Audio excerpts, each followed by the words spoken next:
हर हर गंगे जय मां गंगे। सावन के पवित्र महीने में भगवान शिव की आराधना के साथ मां गौरी की पूजा का विशेष महत्व होता है। मान्यता है मां गौरी की पूजा किए बगैर भगवान शिव का आशीर्वाद प्राप्त नहीं होता। आखिर क्या जुड़ा है सावन में मां गौरी और भगवान शिव की पूजा का महत्व?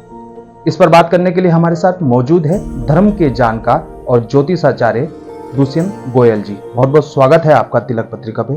गुरु जी, सबसे पहले तो ये कि सावन के महीने में भगवान शिव की उपासना की जाती है, मगर गौरी की पूजा के बगैर क्यों सावन का पूरा फल नहीं मिल पाता है? देखिए, सावन का पवित्र महीना चल रहा है और बहुत दुर्गम स्थिति में, पहले तो प्राचीन काल में बड़ी यात्रा, कांवड़ की यात्रा बड़ी दुर्गम रहती थी, तो बड़ी कठिनाइयों का सामना करके कांवड़ लोग उठाते हैं, भगवान शिव को जल चढ़ाते हैं, जो एक भगवान शिव उपासना का एक रूप है। भगवान की शिव उपासना के कई अनेकों रूप हैं, उसमें से कांवड़ भी एक रूप है।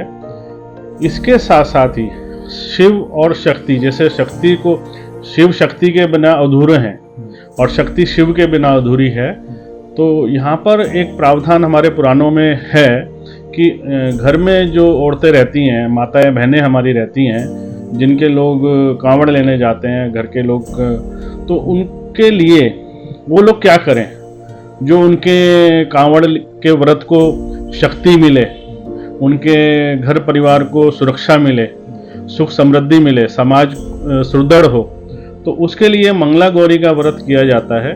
और मंगला गौरी का व्रत जो है, जैसे सावन में सोमवार का व्रत शिव जी के लिए रखा जाता है, ऐसे ही अगला दिन जो मंगल का दिन है, यह माता पार्वती को समर्पित है। इसमें माता पार्वती की हमारी माताएं बहनें पूजा अर्चना करती हैं, श्रृंगार का सामान चढ़ाती हैं, सुहाग का सामान चढ़ाती हैं और अपने सुहाग की रक्षा के लिए माता गौरी से प्रार्थना करती हैं। गुरु जी, माना जाए कि मंगला गौरी की पूजा किए बगैर कांवड़ यात्रा अधूरी होती है।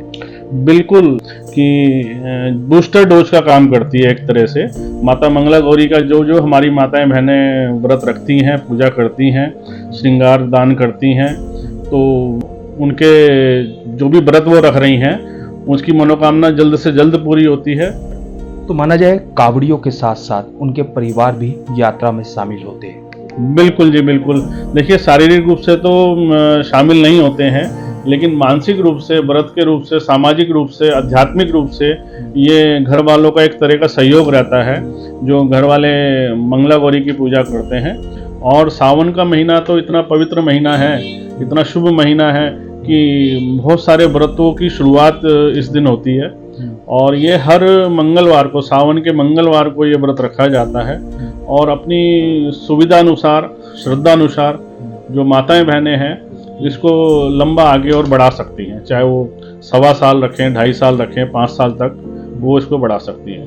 तो गुरु जी, माना जाए कि सावन का महीना भगवान शिव और माँ गौरा का महीना है और जो भी सच्चे मन से इन दोनों की आराधना करते हैं, उनकी सभी मनोकामनाएं भगवान शिव और माँ गौरा पूर्ण करती है। बिल्कुल बिल्कुल, ये सावन का जो पवित्र महीना चल रहा है, ये भगवान शंकर या मैं कहूँगा शिव परिवार की कृपा पाने का महीना है ना। इसमें भगवान शंकर की कृपा मिलेगी आप पे, आपके मनोकामना पूरे होंगे, मनोरथ पूरे होंगे। इसके अलावा कि फिर कुछ और बचता नहीं है।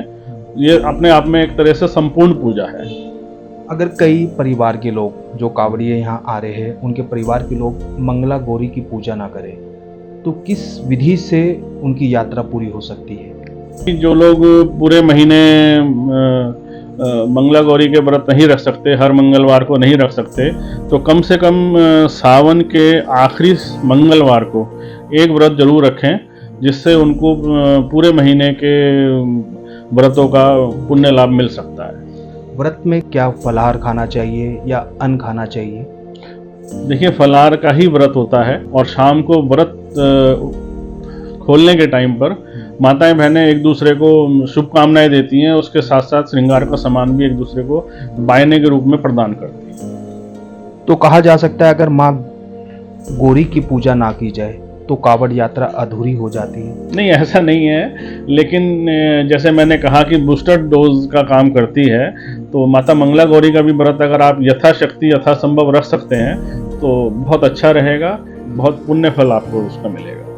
तो भगवान शिव के साथ साथ माँ गौरी की भी कृपा कांवड़ियों पर बरसेगी। बिल्कुल बिल्कुल, माता, बल्कि मैं तो ये कहूँगा शिव परिवार की कृपा बरसेगी। बिल्कुल जिस तरह से इनके द्वारा बताया गया है, सावन के पवित्र महीने में भगवान शिव की आराधना के साथ माँ गौरी की आराधना की जाए तो समस्त सुखों की प्राप्ति होती है, क्योंकि माँ गौरी भगवान शिव का अभिन्न अंग है और उनके बगैर भगवान शिव भी अधूरे हैं। देश के पहले धार्मिक न्यूज चैनल तिलक पत्रिका के लिए हरिद्वार से मैं आशु शर्मा।